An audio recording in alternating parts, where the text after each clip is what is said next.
Pronto? Pronto, buonasera, sono Aquino, telefono Parastrellone. Come? Sono Aquino, telefono Parastrellone, non ci supporto bello. Quanto vengo?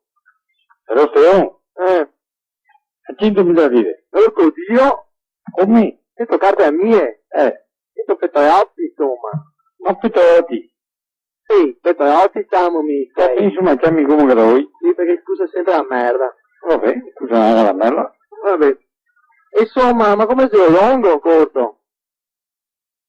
Da fino, insomma. Ecco, Da fino? bravo. Va bene, non mi sa di qualcosa, vergogna. Come? Mi sa di vergogna. Ma dimmi che vengo che ti parli. Mi sono di Verona, porco Dio. Ah, sì, Verona? Sì.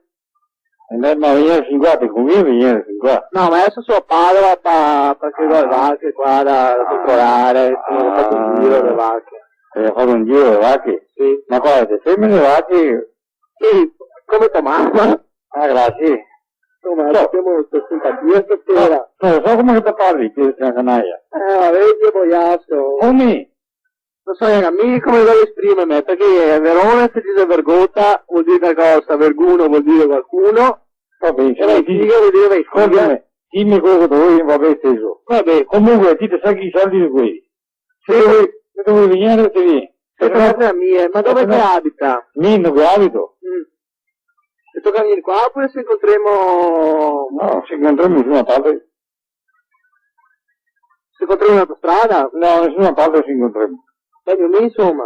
Ah, guarda, sta con lui. Vabbè, mi dico dove che abita. No, no, so, a posto. Ho dato il numero più. A quanto? A Ma tu mi hai detto 100.000. ho dato il numero per 100.000. No, mi serve il mio europeo. Ti serve se ho dato il numero? Quando la mattina? Quando la mattina ti serve? Vedi o can? Amen. Notte. Così sia.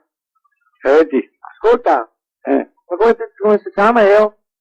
Tutto io guardato il portobello. Sì, ma non vedo il nome. Non vedo il nome? No. Vabbè, grazie stesso.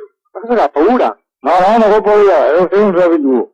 Madonna santa, un attimo fa parlare, fa quattro tacque. Ah, guarda, no. Ma che come sei? No, non ho tempo a parlare per discutere. No, cosa devo fare?